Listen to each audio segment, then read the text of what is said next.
semua, bagaimana kabar kalian hari ini? Saya berharap kalian masih dalam tetap keadaan sehat ya. Nah, kali ini kita akan kembali belajar bahasa Indonesia. Nah, jadi di sini yang mau kita bahas itu adalah tentang penggunaan tanda baca dan penggunaan huruf kapital. Oke ya. Nah, jadi yang pertama itulah penggunaan huruf kapital. Ada beberapa aturan dalam penggunaan huruf kapital. Oke, ada beberapa aturan dalam penggunaan huruf kapital. Oke, yang pertama itu adalah huruf kapital itu digunakan dalam huruf pertama awal kalimat. Nah, huruf pertama awal kalimat. Jadi semua kalimat, baik kalimat berita, perintah, kalimat tanya, itu harus diawali dengan huruf kapital. Nah, contoh kalimatnya perhatikan. Semua siswa telah selesai melaksanakan ujian PTS 1. Nah, itu kalimatnya. Nah, jadi yang menjadi awal kalimatnya yang mana? Itu adalah huruf S pada kata semua. Jadi huruf S-nya itu harus ditulis huruf kapital atau huruf besar. Oke. Yang kedua, huruf kapital itu digunakan huruf pertama dalam kalimat langsung. Nah, kalimat langsung itu ditandai dengan adanya tanda petik 2. Tanda petik 2. Oke ya. Nah, lihat contohnya. Apakah kamu sudah belajar? Tanya Nina. Nah, jadi di sini yang menjadi kalimat langsungnya adalah kalimat yang diapit oleh tanda petik 2, yaitu apakah kamu sudah belajar? Nah, jadi di awal kalimat langsung itu harus ditulis huruf kapital atau huruf besar, yaitu huruf A pada kata apakah. Oke ya. Nah, jadi semua di dalam kalimat langsung itu harus digunakan atau ditulis huruf kapital. Oke. Yang ketiga atau yang C, huruf kapital itu digunakan ungkapan yang berhubungan dengan keagamaan. Ungkapan yang berhubungan dengan keagamaan. Oke, contohnya perhatikan seperti ini. Kalau dia ungkapan keagamaan, itu harus diikuti nama orang. Oke, contohnya seperti ini. Saya akan buat dua kalimat. Kami sedang berkunjung ke rumah pendeta. Kalimat kedua, kami bertemu dengan pendeta William di supermarket. Nah, di sana di dalam dua kalimat itu terdapat kedua-duanya terdapat kata pendeta. Nah, salah satu di dalam kalimat itu, salah satu kata pendeta itu menggunakan huruf kapital dan menggunakan huruf kecil. Nah, di kalimat pertama, kami sedang berkunjung ke rumah pendeta. Oke, ke rumah pendeta di sana kata pendeta itu ditulis huruf kecil. Oke, karena tidak diikuti nama orang. Sedangkan kalau yang kedua, kami bertemu dengan pendeta William di supermarket. Kata pendeta itu ditulis dengan huruf besar karena diikuti oleh nama orang. Oke. Selanjutnya yang bagian D atau yang keempat, huruf pertama nama jabatan atau pangkat yang diikuti nama orang dan daerah. Nah, ini juga kalau dalam penulisan pangkat atau jabatan itu harus ditulis huruf kapital atau huruf besar jika diikuti nama orang atau nama daerah. Oke, contohnya seperti ini. Perhatikan, saya kasih 3 contoh kalimat. Yang pertama, anggota DPR sedang melakukan rapat dengan Presiden Jokowi. Oke, anggota DPR sedang melakukan rapat dengan Presiden Jokowi. Kata presiden di sana itu ditulis huruf kapital karena diikuti nama orang, Presiden Jokowi. Lihat kalimat kedua. Andi bercita-cita menjadi seorang presiden. Oke, Andi bercita-cita menjadi seorang presiden. Kata presiden di sana ditulis huruf kecil karena tidak diikuti nama orang atau nama daerah. Oke, kalimat ketiga, beberapa sastrawan sedang mewawancarai Gubernur Sumatera Utara. Nah, Gubernur Sumatera Utara, gubernurnya harus ditulis huruf besar karena diikuti nama daerahnya, yaitu Sumatera Utara. Oke, selanjutnya yang bagian E itu adalah huruf kapital digunakan huruf pertama nama bangsa, suku, dan bahasa. Nah, ingat ya, yang ditulis huruf kapital itu adalah nama sukunya, nama bangsanya, dan nama bahasanya. Nah, saya kasih sebuah contoh. Ini ada dua kalimat, sebenarnya kalimatnya sama, cuman saya ulang 2 kali dan ada penulisan yang berbeda. Yang pertama, mayoritas masyarakat di Sumatera Utara adalah suku Batak. Oke, kalimat kedua dengan sama, mayoritas masyarakat di Sumatera Utara adalah suku Batak. Nah, di kalimat pertama, kata suku, S-nya itu huruf kecil, yang huruf kapital adalah huruf B pada kata Batak. Yang di kalimat kedua, huruf S pada kata suku itu huruf besar atau huruf kapital, dan huruf B pada kata Batak itu menggunakan huruf besar atau huruf kapital. Nah, mana penggunaan yang benar? Yang pertama atau yang kedua? Yang benar itu adalah yang di kalimat pertama. Ingat, yang huruf besar itu, yang huruf kapital itu nama sukunya. Jadi kata suku tidak ikut, nama sukunya. Oke. Jadi itu juga berlaku untuk bangsa dan untuk bahasa. Oke. Yang selanjutnya bagian F. Bagian F itu huruf pertama nama hari, bulan, tahun, dan peringatan hari raya. Nah, ini juga sama dengan yang sebelumnya. Yang ditulis huruf kapital atau huruf besar itu adalah nama harinya, nama bulannya, nama tahunnya, atau nama peringatan hari rayanya. Contohnya seperti ini. Ini 3 buah kalimat dengan 2 kalimat yang sama, tapi ada penulisan yang berbeda. Perhatikan di kalimat pertama, kami akan pergi berenang setiap hari Minggu. Kalimat kedua, kami akan pergi berenang setiap hari Minggu. Kata hari pada kalimat pertama hanya ditulis huruf kecil, kata hari pada kalimat kedua hanya ditulis huruf besar, dan kata minggu itu kedua-duanya ditulis huruf besar. Mana yang benar dari 2 kalimat ini? Yang benar itu adalah kalimat pertama, yang huruf kapital itu hanyalah nama harinya, yaitu minggu. Kata hari itu tidak perlu ditulis huruf kapital atau huruf besar. Nah, lihat di kalimat ketiga. Kakek dan nenek akan berkunjung ke rumah minggu depan. Perhatikan di sana ada kata minggu. Pada kalimat ini, pada kalimat ini kata minggu ditulis huruf kecil. Kenapa huruf kecil? Karena kata minggu pada kalimat ini tidak menyatakan hari Minggu. Jadi minggu depan itu kita tidak tahu dari hari Senin, Selasa, Rabu sampai hari Minggu. Kita tidak tahu dalam 1 minggu itu hari apa yang akan dinyatakan di sini datang. Jadi kata minggu itu ditulis huruf kecil. Yang selanjutnya, yang bagian G, huruf kapital juga digunakan pada huruf pertama setiap kata pada judul tulisan, kecuali kata tugas. Huruf pertama pada judul tulisan kecuali kata tugas. Apa itu kata tugas? Kata tugas itu adalah kata yang tidak mempunyai arti jika berdiri sendiri. Kata tugas itu terdiri dari kata depan, kata hubung, kata seruan. Contohnya kata depan di, ke, dari mana? Atau kalau kata hubung dan, atau, tetapi, kemudian, dan seterusnya. Nah, contohnya. Contohnya, nah, yang pertama ini bayangkan saja ini adalah sebuah judul tulisan ya. Cerita pengalamanku. Cerita pengalamanku terdapat 2 kata. Jadi C dan P-nya itu ditulis huruf besar atau ditulis huruf kapital. Nah, contoh kedua, pengalaman berlibur ke Bali. Nah, di sana terdapat 4 kata, salah satunya adalah kata tugas, yaitu kata ke. Jadi kata ke itu ditulis huruf kecil, tidak huruf besar, karena dia adalah sebagai kata tugas. Jadi P pada kata pengalaman, B pada kata berlibur, dan B pada kata Bali itu yang baru ditulis huruf besar atau huruf kapital.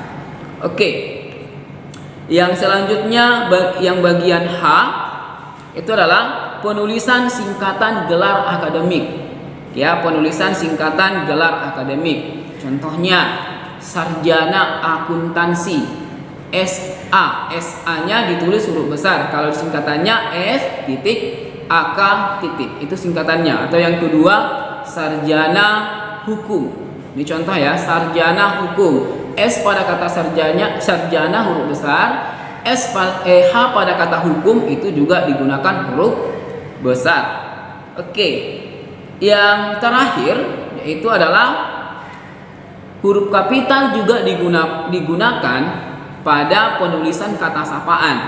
Oke, kata sapaan itu artinya kata sapaan yang kita gunakan ketika kita langsung berinteraksi atau berkomunikasi dengan orangnya langsung. Ya, jadi contohnya kita bertanya atau berbicara dengan orangnya langsung. Nah, contohnya seperti ini. Sedang apa di sini, Nak? Oke, sedang apa di sini, Nak? Oke. Nah, di kalimat ini perlu kita berikan tanda koma setelah kata di sini. Nah, itu adalah contoh kata sapaan. Nah, jadi kata na, n pada kata na itu harus ditulis huruf besar. Oke. Nah, jadi itu beberapa penggunaan huruf kapital yang umum yang sering digunakan. Oke ya, yang salah satunya itu mungkin dan kamu juga harus tahu itu adalah bahwa penulisan nama kota itu harus digunakan dengan huruf kapital. Oke, nah yang selanjutnya itu yang mau kita bahas adalah penggunaan tanda titik. Ini penggunaan tanda titik ya. Oke, penggunaan tanda titik ada beberapa aturan atau cara penulisan atau penggunaan tanda titik, tanda baca titik. Ya, yang pertama, tanda titik itu digunakan pada akhir kalimat berita. Akhir kalimat berita. Jadi semua kalimat berita itu diakhiri dengan tanda titik. Jadi ada 3 jenis kalimat berdasarkan tanda baca yang mengakhirinya ya. Ada namanya kalimat berita, ada kalimat tanya, dan ada kalimat perintah. Jadi kalau dia kalimat berita diakhiri tanda titik, kalimat tanya diakhiri dengan tanda tanya, kalimat perintah, kalimat suruhan itu diakhiri dengan tanda seru. Jadi sini yang kita bahas adalah kalimat berita. Contohnya sama seperti yang contoh pertama pada huruf kapital tadi. Semua siswa telah selesai melaksanakan ujian PTS 1. Jadi itulah kalimat berita dan harus diakhiri dengan tanda titik. Oke. Yang kedua, tanda titik itu juga digunakan dalam penulisan singkatan nama orang. Penulisan singkatan nama orang. Nah, contohnya Raden Ajeng Kartini. Ya. Nah, kita mau singkat. Ini sering disingkat dengan R.A. Kartini. Nah, jadi ada suku kata bagian kata yang kita singkat itu kita harus akhiri dengan tanda titik. R.A. Kartini. Ya, atau contohnya juga di catatan nanti itu ada Abdul Haris Nasution. A.H. Nasution. A.H. Nasution. Atau contohnya kalau nama lengkapnya Januar Saputra Simatupang. Semua singkat J.S. Simatupang. J-nya titik, S-nya titik, baru Simatupang. Itu penulisan singkatan nama ya. Oke. Yang selanjutnya, tanda titik juga digunakan dalam akhir nama singkatan, gelar, jabatan, dan pangkat. Nah, contohnya yang kita bahas di bagian penulisan huruf kapital tadi. Contohnya sarjana akuntansi. Itu ya, sarjana akuntansi. Nah, S.AK. Jadi semua singkatannya itu harus diakhiri dengan tanda titik S.AK. Atau contohnya sarjana hukum ya, S.H. Oke, nah itu dalam penulisan singkatan nama gelar, jabatan, pangkat, dan yang lain. Oke, yang bagian D, tanda titik juga digunakan pada penulisan kata atau ungkapan yang sudah umum. Ya, kata atau ungkapan yang sudah umum. Contohnya itu atas nama, itu sering disingkat dengan A.N. Atau contoh yang lain itu tanggal, ya singkatannya TGL dengan huruf kecil semua. Ya, atau contohnya lagi dan seterusnya disingkat dengan DST . Nah, jadi semua singkatan di sini, jika singkatan umum ini harus diakhiri dengan tanda titik. Oke ya.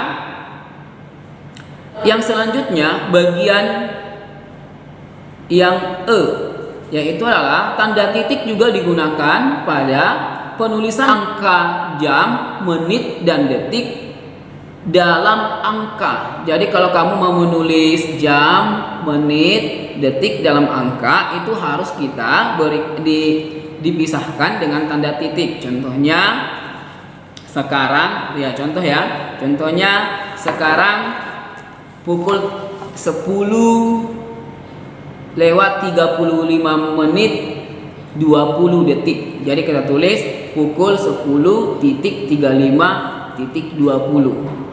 Oke ya. Nah, yang selanjutnya tanda titik juga digunakan itu dalam memisahkan angka ribuan, jutaan, dan seterusnya. Kecuali itu ya pada penulisan tahun dan penulisan nomor telepon. Nah, jadi contohnya saya membeli mainan seharga 10.000. Nah, jadi penulisan 10.000 Rp 10.00. Jadi itu 10.000. Jadi kalau dalam penulisan tahun, biarpun dia sudah ribuan, itu tidak diberikan atau tidak ditulis dengan tanda titik ataupun penulisan nomor telepon. Oke ya. Nah, jadi itu beberapa aturan teknik atau cara dalam penulisan tanda titik. Nah, yang terakhir itu adalah penggunaan tanda koma. Nah, tanda koma juga mempunyai aturan atau cara dalam penggunaannya, syarat dalam penggunaannya. Nah, yang pertama, ini penggunaan tanda koma. Tanda koma digunakan untuk memisahkan bagian kalimat. Seperti yang saya jelaskan kemarin di bagian kalimat efektif, bahwa bagian kalimat ini adalah ada namanya subjek, predikat, dan ada keterangan. Contohnya lihat di sini. Saya buat sebuah contoh. Pada pagi hari kami selalu berjemur di lapangan. Nah, ketika dalam sebuah kalimat kita temukan keterangannya lebih awal ditulis, jadi harus dipisahkan dengan tanda koma. Jadi pada pagi hari itulah keterangan waktu. Kami selalu berjemur di lapangan. Nah, jadi inti dari kalimat ini adalah kami selalu berjemur di lapangan. Nah, jadi pada bagian keterangannya yang di awal pada pagi hari itu kita harus dipisahkan dengan tanda koma. Oke, yang bagian B, penggunaan tanda koma yang kedua itu adalah tanda koma juga digunakan itu merangkaikan kata yang disebut berturut-turut. Ya, merangkaikan kata yang disebut berturut-turut. Contohnya, Nina sedang mengerjakan tugas bahasa Indonesia, PKN, dan seni rupa. Jadi di sini ada 3 hal yang dijelaskan. Jadi itu harus dipisahkan dengan tanda koma. Oke. Atau di catatan kamu juga bisa kamu lihat nanti contohnya itu adalah Anggi membeli tas, buku, baju, dan sepatu di koperasi. Itu juga sebagai contohnya. Oke, yang bagian ketiga atau yang C, tanda koma juga digunakan untuk memisahkan kalimat langsung dengan bagian kalimat.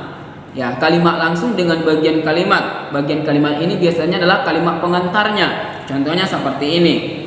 Kata guru, koma. Jika bagian pengantarnya ini ditulis di awal, itu harus kita pisahkan dengan tanda koma. Contohnya, kata guru, tanda petik 2 pembuka, kamu harus mengerjakan semua latihan. Tanda seru, baru tanda petik penutup. Nah, jadi di sana bagian kalimatnya kata guru itu kita harus berikan tanda koma untuk memisahkan dengan kalimat langsungnya. Seperti yang saya jelaskan di awal tadi, kalimat langsung itulah kalimat yang ditandai dengan diapit dengan tanda petik 2. Oke, yang selanjutnya yang bagian D. Oke. Tanda koma juga digunakan itu setelah konjungsi antar kalimat atau sebelum konjungsi dalam kalimat. Nah, konjungsi tahu ya, kata hubung yang menghubungkan kata, frase atau kalimat. Contohnya, nih, kakak sedang belajar IPS, koma, sedangkan saya belajar bahasa Indonesia. Nah, jadi di sini sebelum konjungsinya atau kata hubungnya kita harus berikan tanda koma karena di sini ada dua kalimat yang digabungkan. Oke ya. Yang terakhir itu penggunaan tanda koma adalah tanda koma juga digunakan dalam penulisan kata seruan. Penulisan kata seruan dalam kalimat. Nah, ada beberapa kata seruan. Nih, di sini saya kasih dua buah contoh saja. Contohnya, aduh, koma, kaki saya tersandung batu. Nah, jadi kata aduh itulah kata seruan. Oke, atau yang kedua, astaga, koma, mahal sekali harganya. Jadi sini ada dua ya, aduh, astaga, atau wah, itu juga kata seruan. Jadi dalam penulisannya setelah kata seruan itu harus kita pisahkan dengan tanda koma. Oke, nah ini penjelasan tentang huruf kapital, tanda titik, dan tanda baca koma. Jadi setelah akhir pembelajaran kali ini, ingat tetap jaga kesehatan. Oke, tetap rajin belajar di rumah. Oke, selamat berjumpa di pembelajaran selanjutnya.